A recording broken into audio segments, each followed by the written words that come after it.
Have you ever had to tidy up your garden after the winter? Well, if you have, then you'd know that you've got sticks like this that need breaking up to get them into the bin.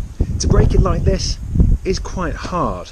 However, if you added a little extra pressure, then the amount of energy you need to put into it, or the activation energy, is reduced massively. And so, instead of trying to break it like this, if we put a little bit of pressure on it, we can break it a lot easier.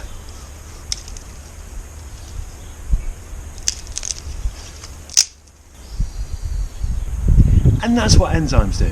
They put a little bit of pressure on the molecule so that less energy is required to make the reaction happen. Now, let's go and get this garden tidy.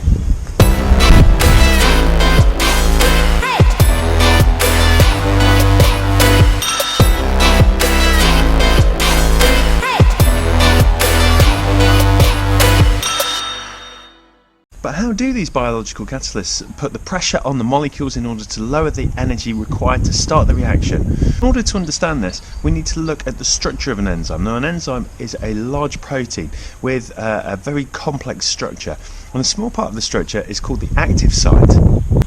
The active site is a very specific shape. It only fits one type of other molecule. This other molecule that it engages with is called the substrate. And the substrate fits into the enzyme's active site like a key into a lock. And so this model is called the lock and key model, where the substrate is the key and where the enzyme's active site is the lock. It's easy to remember the active site on the enzyme because this is the site where all the activity happens. Because an enzyme is uniquely shaped, so is its active site, which means that one type of enzyme only works with one type of substrate, i.e. a type of enzyme only works on one type of molecule.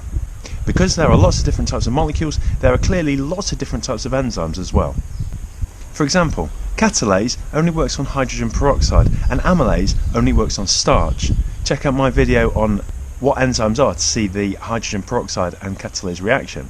And so an enzyme works by putting pressure onto a molecule so that a lot less energy is required to turn it into its products. And so let's imagine that this stick is a substrate and I'm the enzyme. What I do is I get hold of the substrate and I add a bit of pressure to it, and only a little bit of extra energy was required to break it. And the products are formed, and then it releases the products and it gets the next substrate and it puts some pressure on it, and only a little bit of extra energy was required to break it into its products, and then the products are formed and it releases the products and it grabs another substrate and it puts some pressure on it, and only a little bit extra energy is required each time. So let's look at the lock and key model. If an enzyme and its specific substrate collide, they form an enzyme-substrate complex and pressure is put on the molecule by the enzyme. And so here we have the enzyme, and here we have 3 molecules of substrate, and the enzyme and the substrate are floating around in solution until a substrate and an enzyme collide. When they collide, they combine with each other and the enzyme reduces the activation energy so that the reaction can start to take place.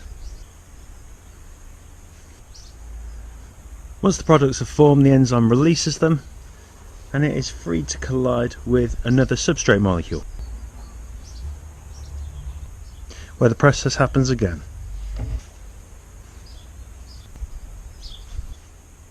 Until there are no more substrate molecules left to turn into products and the reaction is finished. Because enzymes are released each time, it means that only a low concentration of them are required.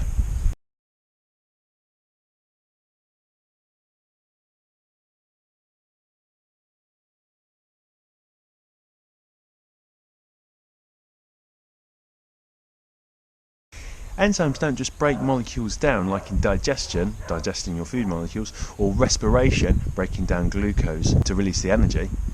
They also make larger molecules from smaller ones, like combining glycerol and fatty acids to make lipids, or like combining carbon dioxide and water during photosynthesis to make glucose. And sometimes they change molecules from one form into another, like glucose into fructose. Why not check out some more cyberteachers videos, or maybe our short 60-second versions, our Cyber 60s. And if you found this cyberteachers video useful and interesting, why not like and subscribe, and we'll keep the cyberteachers content coming.